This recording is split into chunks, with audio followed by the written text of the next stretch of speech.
Și o piesă frumoasă pe care le dedicăm mirilor noștri. O piesă compusă de noi, frații Vădva. 1, 2, 3, returnăm!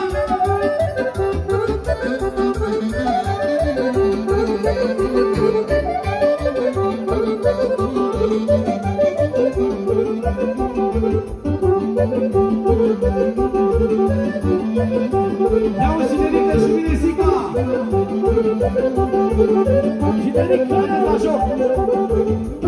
Azi e ziua cea frumoasă, astăzi te făcuși mireasă, îți pus să-și pe cap cu lună, adusă-și muzică bună. Atențiune! De la unchiul lui Cinerica, fără număr pentru Cinerica și pentru Minesica noastră, încă o dată strofa asta frumoasă. Azi e ziua cea frumoasă, astăzi te făcuși mireasă, îți pus să-și pe cap cu lună, adusă-și muzică bună. Azi e ziua cea frumoasă, astăzi te făcuși mireasă, îți pus să-și pe cap cu lună, adusă-și muzică bună. Cântă, cântă, cântă lăutarii, ca să-ți joace și așa.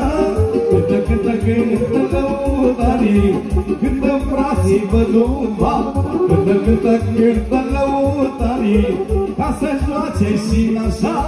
Cântă, cântă, cântă lăutarii, cântă frații Văduva.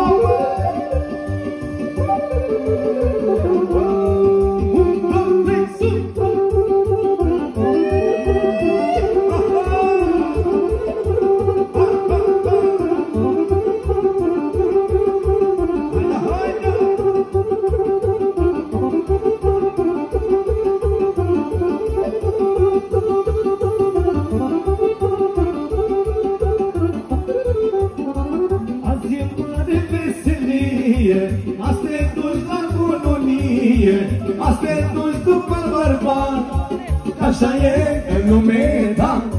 Azi e mare veselie, azi te duci la cununie, azi te duci după bărbat. Așa e în lume, da. Cântă, cântă, cântă